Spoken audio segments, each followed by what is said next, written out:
Now I, Paul, myself beseech you by the meekness and gentleness of Christ, who in presence am base among you, but being absent am bold toward you.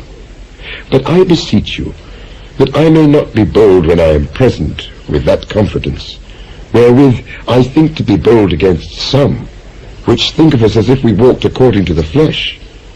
For though we walk in the flesh, we do not war after the flesh.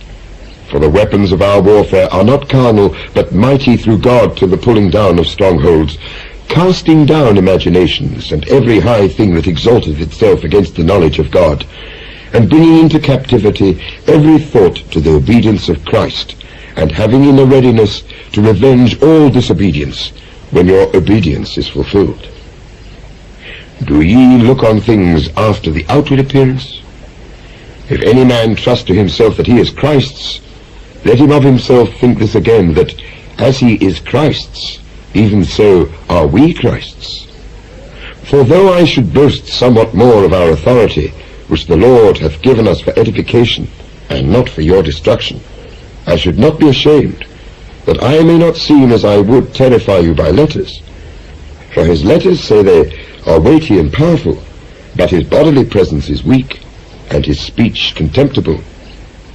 Let such an one think this, that such as we are in word by letters, when we are absent, such will we be also in deed when we are present.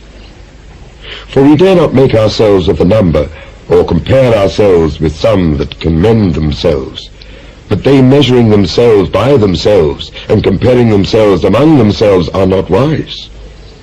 But we will not boast of things without our measure, but according to the measure of the rule which God hath distributed to us, a measure to reach even unto you.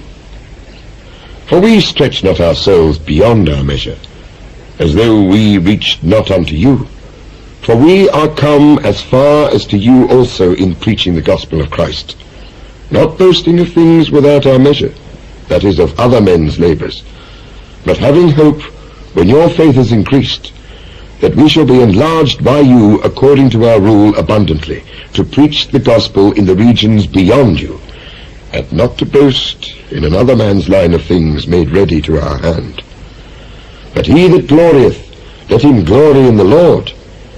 For not he that commendeth himself is approved, but whom the Lord commendeth.